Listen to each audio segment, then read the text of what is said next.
Bismillah, walhamdulillah, wassalatu wassalamu ala rasulillah wa ala alihi wa sahbihi wa mawalah wa ba'd.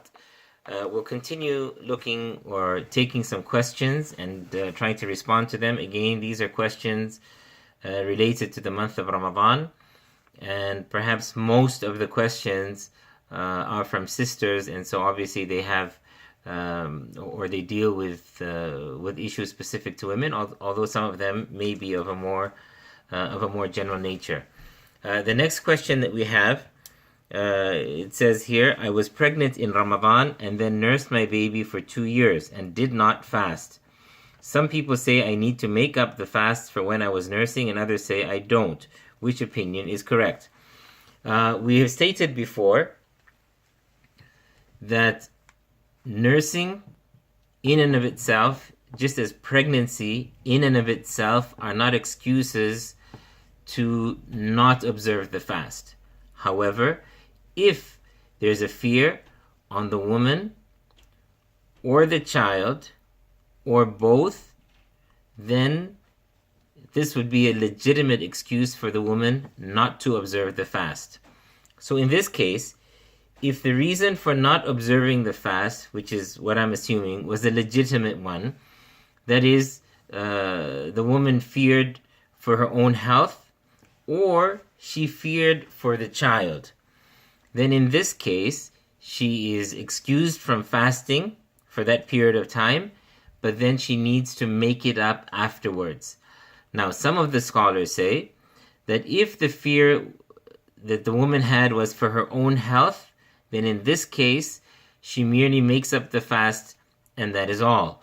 But if the fear was for the child alone, so the fear is not for the mother or the mother and child, but rather only the child. In other words, so she's not fasting because she fears that if she were to fast, and it's a genuine fear, perhaps from experience, not fasting means that her body is not producing enough milk for the child, so the child will somehow be harmed.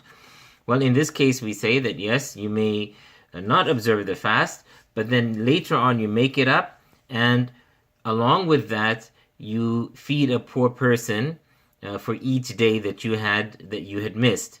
And that feeding of the poor would be rub'u sa', and we mentioned in one of our lessons that this is equivalent to approximately 750 grams of rice. Wallahu ta'ala a'lam. The next question says, as a mother, I find it difficult to attend Taraweeh prayers and perhaps Eid Salah as well. What do I do?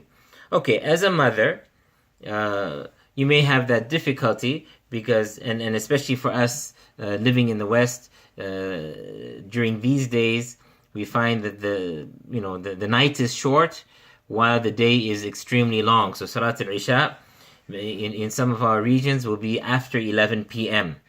So clearly there would be some difficulty involved. In this case, of course, for the woman to pray at home, there's absolutely no problem. Well, to be frank with you, for the woman to pray at home as a general rule, now this is not an opinion that I'm stating clearly what is in the authentic sunnah of the Prophet ﷺ. For women to pray at home is better than them praying in the masjid. This is a general rule. So a woman's prayer in her home is superior to her prayer in the masjid. So this goes for all of the fara'id, all of the compulsory prayers, for example. And so if that is the case, then it is even more so with the nawafil, so the voluntary prayers. Because for the men, the best of voluntary prayers also are those which are performed in the home. In any event, so there's no issue with the woman praying at home, and Salat al-Taraweeh, she can pray. She can make it as long or as short as she wants. She can pray in between while she's managing the kids.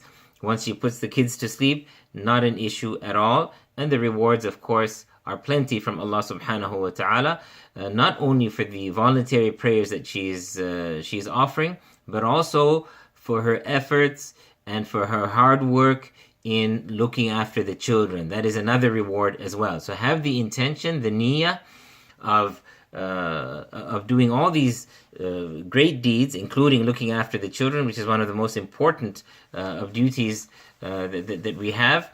And inshallah ta'ala, the rewards are plenty. Salatul Eid, the same thing.